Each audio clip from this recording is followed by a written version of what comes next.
스카이어 서프타임즈 2024년 4월 12일자 파트 2를 진행하도록 하겠습니다. 구독, 좋아요 부탁드리고 필요하시면 1.5 배속을 보시기 바랍니다. 달라진 한국 사회, 권위주의에 대한 분노가 이념 도덕 다 삼켰다라는 제목으로 유석재 최민기 기자가 조선일보에서 보도를 했습니다. 학자들이 본 총선의 의미라는 소제목으로 분노가 도덕을 이겼다.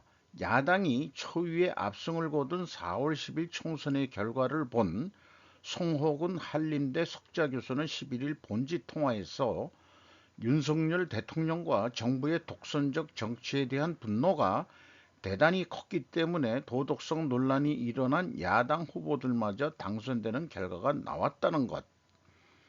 정부에 대한 분노, 후보의 도덕성 문제에 넘어섰다. 보수 진보 이념보다 반권위주의 성향의 확산, 보수와 진보의 균형추 무너져 자유주의적 보수의 이탈, 이런 다양한 의견들이지만은 권위주의에 분노했다. 뭐 이런 식으로 학자들이 교수들이 얘기를 했습니다. 저는 좀 생각을 달리합니다. 독재주의 정권을 현재는 권위주의로 세계적으로 표현하고 있는데, 그렇다면 학자들은 윤 정권을 독재 정권으로 규정한다는 것이냐? 자유주의적 보수의 이탈이 없었다고 저는 봅니다. 국익을 위해서는 권위주의도 필요한 것입니다. 필요에 따라서는 써야 될 때는 권력을 써야 되는 거죠. 아니, 어쩌면 이 파트 1에서 그 어떤 현상을 제가 표현했습니다마는 천년의 한 백제와 신라의 원한 관계일지도 모른다 라고 생각을 해봤어요. 역사가 반복된다면 척박한 신라가 백제를 멸망시킬 것이다 라는 것은 어떻게 생각하는지 학자들 한번 역사적으로 한번 생각해 보기를 공고하는 바입니다. PPP 국민의힘 총선 참배 근본원인 가정이라고 파트 1에서 저는 이 이념 도덕적 관점이 아닌 감성을 포함한 정책을 가정했는데 입증을 위해서는 결과 증거를 찾아야 성립합니다. 갑설만 하나 입증하려면은 필연적으로 존재할 다른 결과를 제가 제시할 수 있어야 되겠죠. 그게 뭐냐? 그러면은 이번에 총선에 국민의힘이 실패한 이유는 유권자의 절반인 여성들이 대부분 김건희를 혐오한다는 것이 저의 가설입니다. 뭐 갑을병절설까지 생각을 해봤습니다만은 이 갑설이 근본 원인이라고 가정했을 때 필연적으로 존재할 다른 결과는 뭐냐 이거예요. 뭐 여러 가지 그 이슈가 있었습니다. 그 사인 때 무슨 뭐 독일 모토츠 주가 조작 등 그다음에 그 장모의 그 무슨 뭐 그 형사 처벌 받은 그런 등등 뭐 이런 게 있는데 그런 거 말고 그 김건희 여사에 대한 혐오증이 왜 한국 여성들이 아줌마들이 특히 가지고 있느냐? 어, 그거에 대해서 나타나는 그게 근본원인이면 나타나는 결과 하나는 총선 실패라고 하는데 필연적으로 존재할 다른 결과는 뭐냐? 음, 글쎄요. 그 김건희 여사가 물욕이 좀 심화되는 것도 하나의 그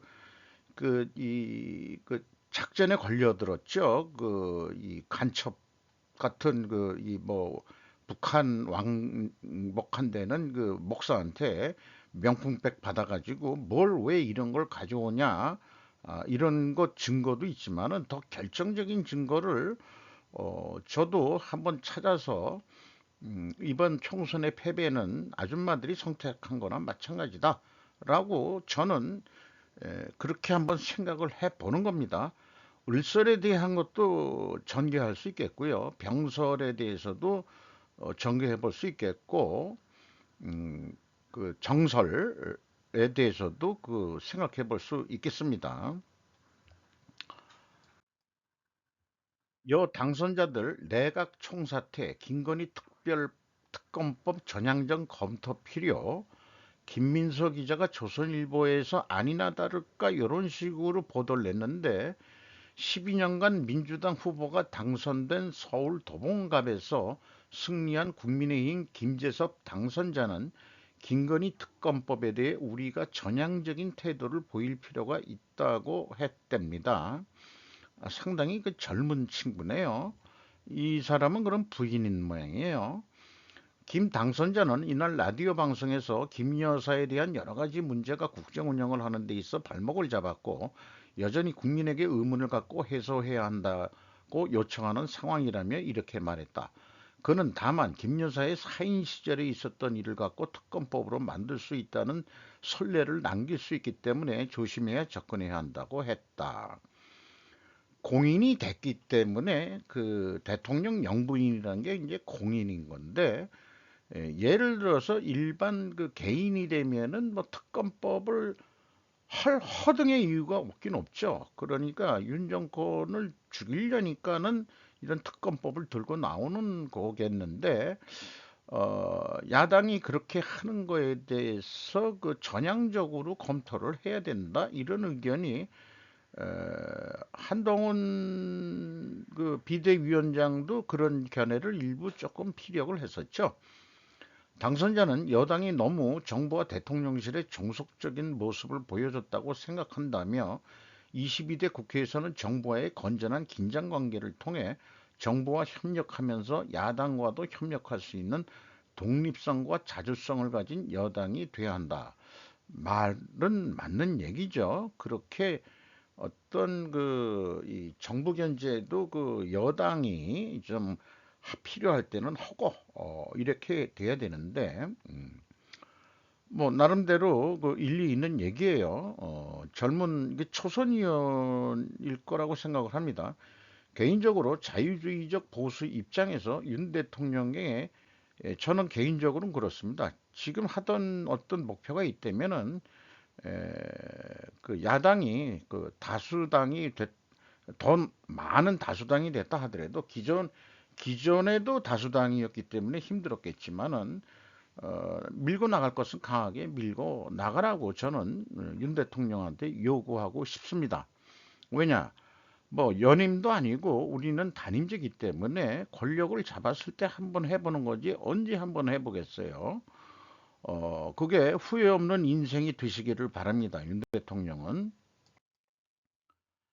긴축 충분히 장기간을 충분히로 금리나 깜빡이 켤 고민하는 한은 박광공 기자가 머니투데이에서 보도를 했는데 어쨌든 10회 연속 금리를 동결했다는 얘기예요. 미국도 지금 금리를 내리지 못하고 있는 상황이니까 우리도 이 미국 금리 동향을 이 추이를 보지 않을 수가 없는 거죠, 현실적으로. 그걸 눈치 본다고 얘기하면은 절대 안 되는 거고, 그만큼 우리는 그 대외 무역 의존도가 높기 때문에,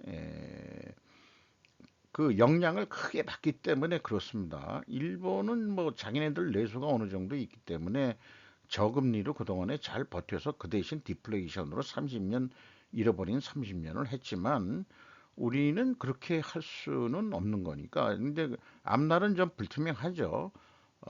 저성장이 한국의 그 저성장은 이제 뉴노멀이라고 이제 계속 제가 작년부터 메시지를 얘기하고 있는데 그게 정상인 거지. 그 야당 이 얘기하듯이 뭐 민생이 토탄에 빠졌다는 동 이따위 얘기들을 하는데면은 그런 얘기들을 하길래 그또윤 정권이 들어서 가지고 국가 부채가 무슨 뭐 뉴스 보고서 하는 얘기다 하고서 그 무식한 아줌마들이 얘기하는 거 할 때 그거 뉴스를 제대로 봐. 문재인 때부터 그게 코로나 때문에도 돈을 풀고 그다음에 그 저기 소득주도 성장한다고 해서 돈을 풀어가지고 재정 적자를 내기 시작한 거지. 그거를 재정 적자를 그 추세가 그러다 보니까 그 윤 정권도 그거를 어느 정도는 지금 재정 수지를 맞추려고 노력을 해서 뭐 R&D비 연구비를 삭감했다는데 그거 가지고 또 뭐 저기 무슨 정의당 놈인가 어떤 그 카이스트 뭐 모자 쓴 놈이 그 큰 소리로 뭐 어쩌고 저쩌고 그런 것도 있었죠. 어쨌든 그 이 며칠 전에도 얘기했지만은 JP 모건의 다이먼 회장은 금리 8%까지 올라갈 수도 있다. 미국의 그 물가가 안 잡히기 때문에. 그런데 이제 저는 또 별도의 그 이 생각을 얘기했죠. 중국이 꼬꾸라지기 전까지는 그렇게 쉽게 안 내릴 거다. 그러니까 자기네들 내상은 입지만은 미국도 내상을 입지만은 중국이 완전 그 이 항복할 때까지 계속 갈 것 같다. 저는 그렇게 생각을 하는 바입니다. 이딴 사망사고 영풍 안전 강화 투자 안 하나 못 하나. 김수현 기자가 세계일보 최근에 고려인 영풍에 대한 기업 뉴스가 상당히 많이 뜨고 있습니다. 지난해 12월에 이어 올해 3월에도 사망사고가 발생하는 등 영풍 석포제련소를 둘러싼 산업재해가 끊기지 않자 근로자 안전과 환경 오염을 막기 위한 영풍 측 노력이 사실상 미봉책에 불과하다는 비판의 목소리가 나온다라고 소개하면서 환경단체들 벌써 몇 년 됐어요. 안동 환경운동연합, 대구 환경운동연합, 낙동강 네트워크 등 지역 환경단체와 영풍재련소 주변 환경오염 및 주민피해 공동대책위원회 등 지역 주민을 넘어 환경보건시민센터, 환경운동연합 등 각계 시민사회 단체는 광화문 광장에서 영풍 석포재련소를 규탄하는 시위와 함께 재련소 폐쇄 기자회견까지 열었다라고 이렇게 하고 있습니다. 벌써 그 몇 년 전부터 안동 그 대구 안동이죠. 안동댐 그것도 그 댐의 물이 많이 그 오염이 됐다. 그 근본 원인이 그 석고서부터 내려오는 오염된 중금속에 오염된 물 때문에 그렇다. 이런 게 이제 뭐 여러 번 그 나왔던 얘기입니다. 영풍은 유가증권과 부동산 등 4조 원의 자산을 보유하고 있으며 고려인으로부터 매년 최대 수천억 원에 달하는 배당을 받고 있는 것으로 전해졌다. 그런데 이제 월급 짜대는 얘기가 여기서 소개하네요. 어, 2022년 기준 5천만 원 중반대인 영풍 직원들의 평균 연봉은 동종업계 9천만 원 수준인 업계 평균을 크게 하회한다.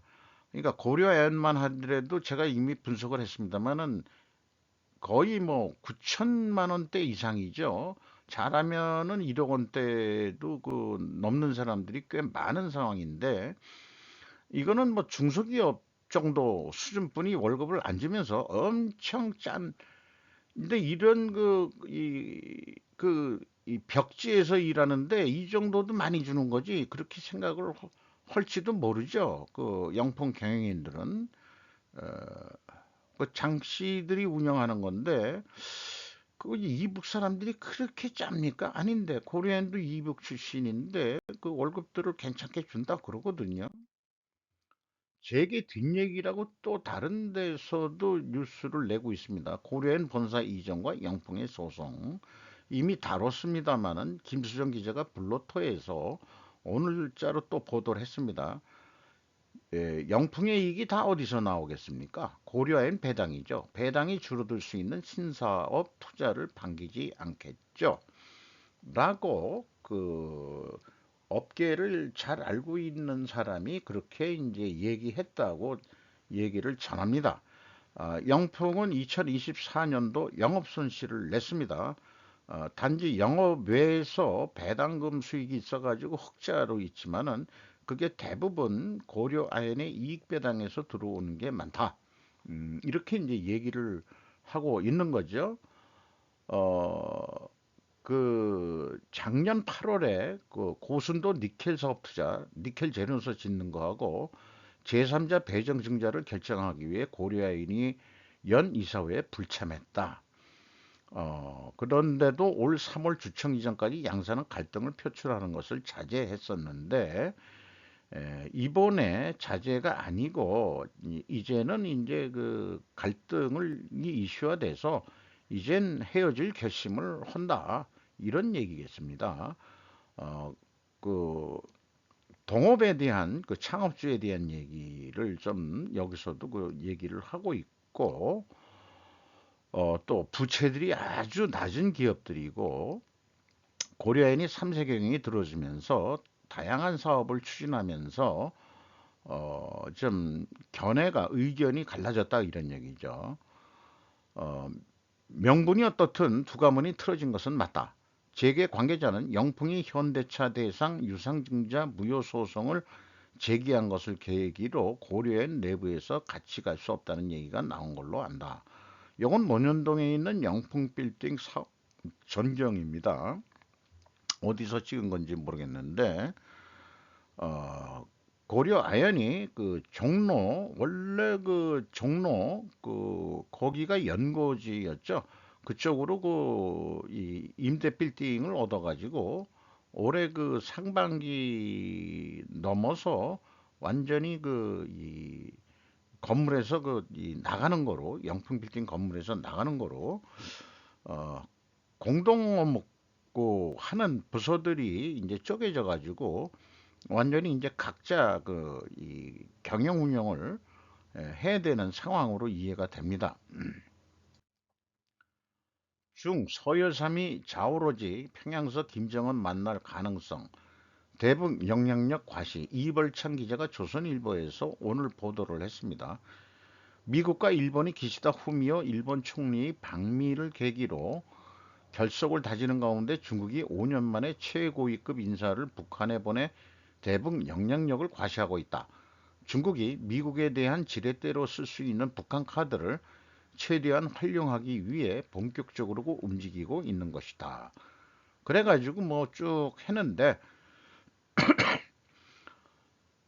하기한 6.25 전쟁 때 그 중공군의 참전이 없었으면은 그 완전히 그 우리가 북sin 통일해서 이길 수 있었는데 미국의 힘에 연합군의 힘에 의해 가지고 잠깐 그런 거 하나만 보더라도 우리는 중국을 제1의 주적으로 한국 정부는 좀 해야 될 거라고 계속 저는 주장을 하죠. 그런 건 얘기는 안 하고 한 그 국교가 정상화된 이후에 돈벌이에 그 돈 버는 거에는 옛날에 과거는 바로 잊어버리는 거죠. 그 중국과의. 그래서 친중이 여에 막론하고 친중 정치인들도 많고 또 기업하는 사람들 중에서 친중하는 사람들도 많고 그동안에 그 조선족들도 중국 국적의 조선족들도 우리나라에 엄청 들어와 있고 뭐 시장에 영향을 미치고 있고요. 일반 재래시장도 점령에 들어가고 있고 침투. 그게 식민 정책 같이 느껴지고요. 그런 걸 침략으로 간주해야 되는 거 아니냐? 불법 이민도 아니고 이게 너무 공개를 했던 거 아니냐? 물론 인력이 부족해가지고 많이 한국말 하니까 음, 들어와서 우리도 뭐 혜택을 본 건 있지만 부작용에 대해서 미리 좀 생각을 했어야 될 것 같다. 근데 야당은 그런 거를 이용해서 지방선거에는 뭐 5년 이상 거주면은 투표권을 준다며요. 외국인이라 그래도 그 다른 나라도 그런 나라가 있습니까? 이상한 나라가 됐습니다. 잠깐 이 야당 애들은 우리나라가 그 사회주의가 되기를 바라는 모양이에요. 제 그 느낌으로 얘기하면은 그리고 이제 그 중국 공산당처럼 당은 영원하리 자기네들 죽을 때까지 또 자식들까지 양반 세력으로서 나머지는 이제 모든 국민들은 천민 세력화 하는 거로 그렇게 보여집니다. 요거는 국문 번역을 생략했어요. 그냥 영어로 했는데 어, 그 미 해군 장성이 얘기하기를 플루드라고 얘기했는데 이게 번역이 각양각색입니다. 번역은 뭐 어, 비판적으로 그 AI가 번역했는데 그런 뜻이 아닌 거로 해석이 됩니다. 내용을 보면은 크리스 파넬라 비즈니스 인사이더에서 오늘 보도를 한 건데요. 미국이 조선업에 대한 우려가 나오는 가운데 미 해군의 민간 고위 관리는 이번 주 이 공간에서 태평양 동맹국의 능력에 부끄러워졌다고 말했습니다. 그 요 원문이 푸르드라다 이게 푸르드. 그런데 내용을 읽어보면은 그 해군 장군의 이 같은 언급은 우선순위가 높은 잠수함 1급 유도탄 미사일 호위함 상급 포드급 항공모함 등 해군의 최고 프로그램 대부분이 수년에 심각하게 지연되고 있다는 내부 검토 결과에 따른 것이다. 강대국 경쟁자들에 맞서 우리의 페이스를 유지할 수 있는 능력에 대한 미국 관리들의 우려를 증폭시키고 있다. 텔 토르는 우리 팀은 내가 한국에 갔을 때 우리는 개별 재고 자료까지 쉽게 구할 수 있는 정보를 가지고 디지털화 및 선박 건조 진행 상황의 실시간 모니터링 수준에 만족했다. 지난 1월 델 토르 해군의 최고 선박 건조 프로그램의 진행 사항을 평가하기 위해 45일간의 검토를 명령했는데 대부분이 지연된 것으로 나타났다. 검토 결과가 공개된 후 델 토로는 지연에 대한 해결책에 대한 후속 검토를 지시했었는데 그는 특히 중국이 세계적인 조선 지배력을 계속 공격적으로 추구하고 있기 때문에 한국 조선을 미국의 자산이라고 말하기도 했다. 그런데 그러니까 프루드라는 거를 그 의역을 잘 해야 될 것 같아요. 태평양 동맹국들이 양질의 선박을 제때 예산으로 그리고 종종 적은 비용으로 건조할 수 있다고 말하면서 한국을 더욱 칭찬하고 일본을 또 칭찬했다. 그래서 동일자 오늘 날짜 중앙일보는 어한이 벙벙했다 위워 플루드를 칭찬으로 해석을 했습니다. 어안이 벙벙했다라고 했습니다. 놀라워서 예, 이런 가운데 이 미국 조선소 그 일할 사람도 없고 그 미군의 그 군함을 그 할 만한 아직도 돌아가는 조선소가 있긴 있는데 이 미해군 장성이 그 관리가 현대나 우리 한국 그 조선업에서 미국 조선소를 완전히 이 아직 그 폐쇄 안 한 데도 있으니까 그런 거를 인수해서 좀 운영해 주시면 안 되겠냐. 그러면 자기네들이 배 인도를 좀 더 빨리 받을 수 있지 않겠냐. 그러면 그쪽 그 미국 사람들을 고용해야 될 거 아니에요. 그런데 미국 사람들이 또 거기에서 미국 내에서도 좀 이민족이라든지 이런 사람들을 또 써야 될 거고 한국 노동자도 갈 수도 있고 뭐 이렇겠습니다만은 갈 수 있으면 가야죠. 갈 수 있으면 가가지고 그렇게 되기를 희망합니다. 일부가 지연이 된 거지. 에, 일부 지연은 인류 선박 건조 문제로 인해 발생하지만 해군은 현재 중요한 선박 건조 프로그램이 수렁에 빠진 지연의 상당 부분을 코로나19 팬데믹으로 인한 것으로 잔여 공급망 및 노동 문제로 인해 일정이 연기되고 비용이 급증했다고 덧붙였다. 뭐 이해를 하긴 한다 이런 뜻으로 이해가 됩니다. 하지만 해군은 해결책을 찾기 위해 노력하고 있다. 혼이라는 어떤 책임자의 발언에 의하면은 해군 인수 담당 임원은 우리가 추진할 계획인 개선을 추진하기 위한 주요 계획을 확인했습니다. 이렇게 얘기하고 있고 우리 해군 함정은 세계 최강의 해군을 운영하는 데 필요한 도구를 제공함으로써 미국의 지배력을 강화하고 전투 능력을 제공하기 위해 존재한다. 이러한 핵심적인 전투 도구를 제공하기 위해서는 조선 문제가 해결되어야 합니다. 라고 그가 이달 초 기자들에게 말했다는 거예요. 그래서 H현대중공업은 대외적으로 CCPM이라는 선박 건조 관리 어떤 경영 방법을 하고 있는 것으로 저는 알고 있습니다. 미 해군이 낙기 지연을 이유로 한국 조선소를 방문했는데 결과는 칭찬으로 이어지긴 했다. 하지만 적기 납기 달성률이 높아야만 HD 현대중공업이 돈을 버는 길이다. 물론 조선 3사에 모두 다 해당하는 얘기가 되겠습니다. 이 친구 이름이 뭐였더라? 그 한국에서 십몇 년 살아가지고 그 원어민 강사 출신이었던 모양인데 알래스카에서 시작된 세계적 변화라는 제목으로 했는데 저 의미 있는 얘기를 했어요. 트럼프이든 바이든이든 정권이 바뀌어도 변하지 않는 것들은 분명히 존재하는데 지구 온난화 때문에 알래스카의 역할이 변한다는 거예요. 굉장히 큰 변화를 말해주는 굉장히 작은 곳이 하나 있다. 기후변화에 따른 북극 항로 가능성이다. 그래서 한국 같은 경우에 북극 항로가 된다 그러면 네덜란드 노테르담까지 노테르담이 유럽 물류 그 항구의 거점이죠. 거기까지 이렇게 갈 수 있다. 여기 유럽 노테르담까지 가려고 그러면은 자, 그 대만 해협 지나야죠. 남중국 해 지나야죠. 그 다음에 동남아시아 이런 꼬불꼬불 지나가지고 인도양 지나야죠. 그 다음에 중동 그 이 사우디에서 그 이 수에즈로 가야죠. 지중해 빠져야죠. 그리놓고서는 또 지브롤터 해협을 지나가지고 네덜란드 가는데 얼마나 오래 걸리겠느냐. 그러니까 부산에서 북쪽으로 쫙 가가지고 북극해 노선을 하면은 한국한테도 좋은 거 아니냐?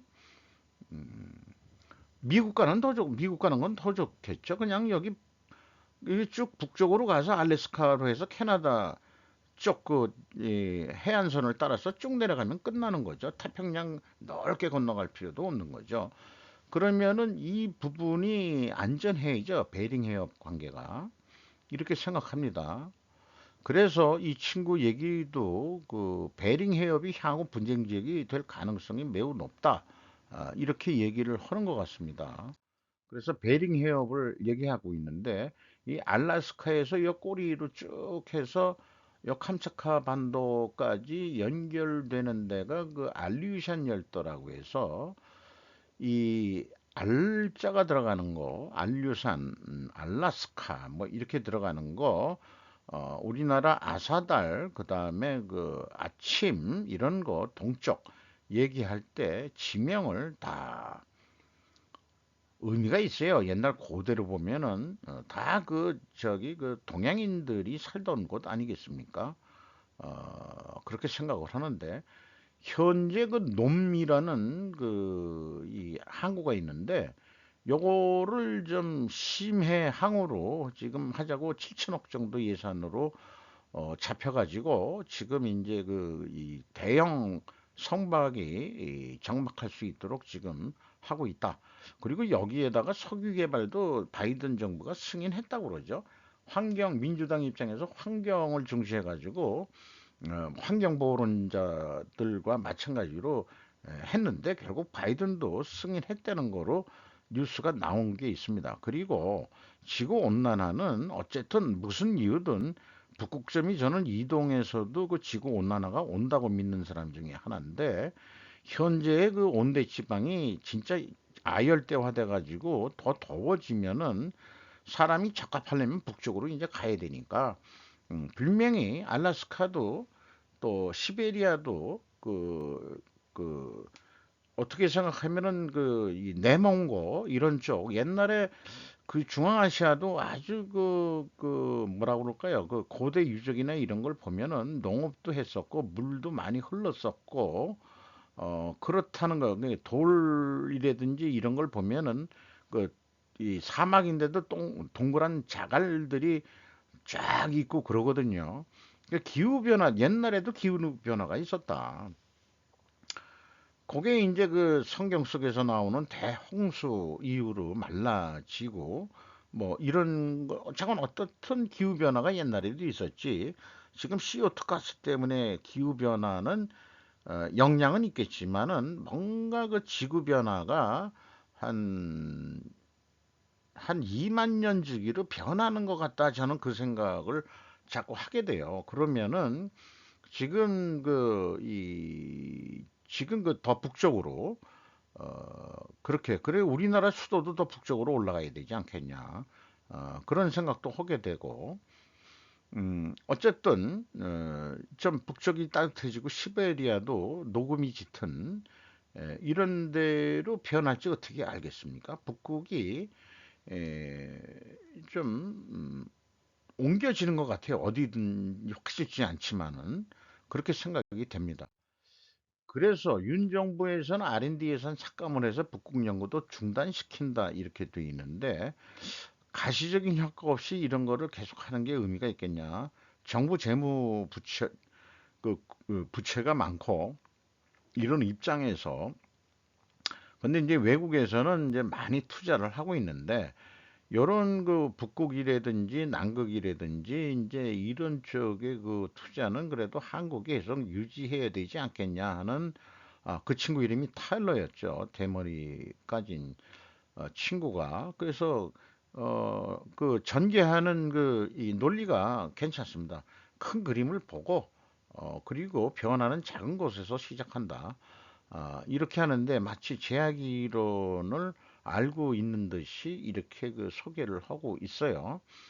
우리가 국부적으로 볼 게 아니고 전체적인 시각으로 보고 글로벌한 시각에서 실제 그 근본적인 문제, 근본 원인이 뭐냐, 그 제약을 찾아가지고 우리가 해결해야 되지 않겠냐 그런 생각이 있고 인간사도 소수가 세계를 변화시켰다는 것에 저는 전적으로 공감을 합니다. 이상 마치도록 하겠습니다.